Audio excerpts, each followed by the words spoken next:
Hi Leute, wir reduzieren heute die Motorleistung einer Moto Guzzi California 3, einem Sporttourer mit 1000 Kubik mit unserem 3P Limiter.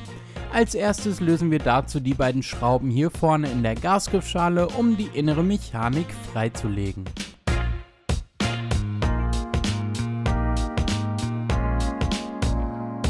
Die beiden Schrauben müssen in diesem Fall nicht komplett entfernt werden, sondern einfach nur ein gutes Stück weit herausgedreht werden, so in etwa, und jetzt kommt die zweite.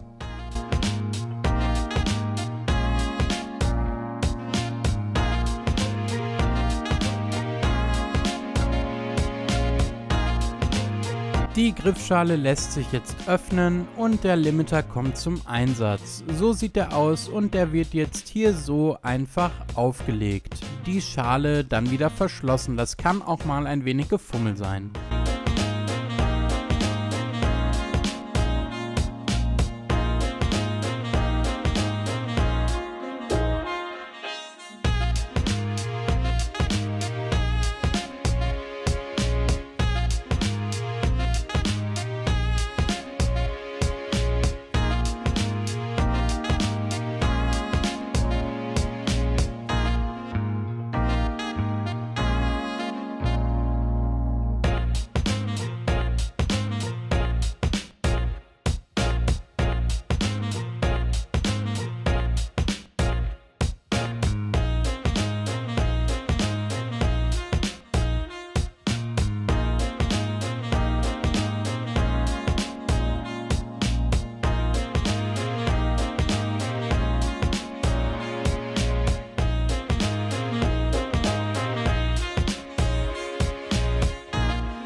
Der Gasweg ist jetzt deutlich begrenzt, aber immer noch schön freigängig, und zusammen mit dem Limiter liefern wir dieses Teilegutachten. Da sind alle technischen Daten drin vermerkt, die ihr benötigt. Das nehmt ihr mit zum TÜV, zu der DEKRA oder einer anderen Prüfstelle eurer Wahl und lasst die Drosselung bescheinigen. Wir wünschen allzeit gute Fahrt.